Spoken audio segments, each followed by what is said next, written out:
Il faut entendre par système alimentaire tout ce qui est mode de production, de transformation, de commercialisation, de consommation. Alors qu'on ne peut pas parler de véritable production sans faire un lien avec le climat.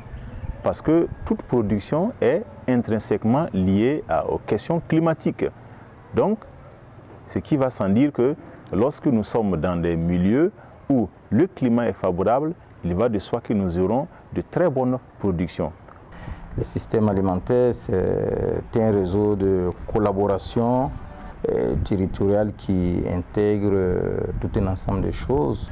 À cet effet, les défis sont quand même énormes et qui vont de pouvoir approvisionner à la population des produits alimentaires de qualité et en quantité.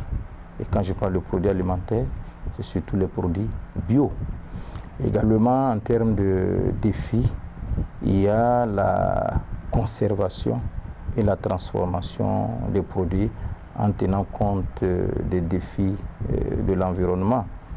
Et également, en termes de défis, il faut penser, adapter les politiques et les stratégies en matière de système alimentaire.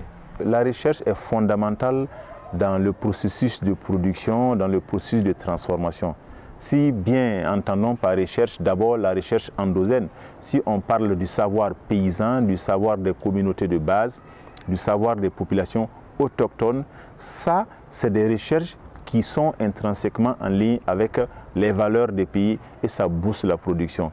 Il faut aussi que les recherches modernes soient alignées à ces recherches endogènes de temps, de sorte que les laboratoires aujourd'hui puissent faire des recherches qui vont en étroite liaison avec les savoirs endogènes pour booster la production.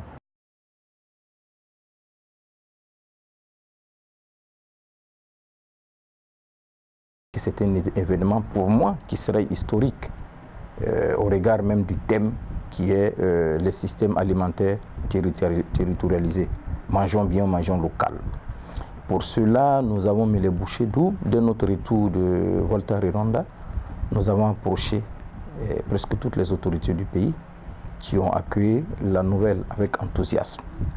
Et par la suite, nous avons mis une équipe en place et nous avons eu la chance d'accueillir Gilles Marchal, qui est l'initiateur de ce forum-là, qui a séjourné au Burkina, et nous avons rencontré tous ceux que nous avions voulu rencontrer. Le Burkina Faso, particulièrement, c'est un pays qui est essentiellement agricole. 80% de la population se nourrit de l'agriculture, ce qui suppose qu'à chaque fois, nous devons être en train d'innover, et nous pensons que ce forum-là, en tout cas, viendra contribuer à nous permettre d'innover. L'appel que je voudrais lancer d'abord aux participants du Nord, c'est de leur dire qu'en novembre 2019, ils seront les bienvenus au Burkina Faso, qu'ils considèrent qu'ils seront chez eux.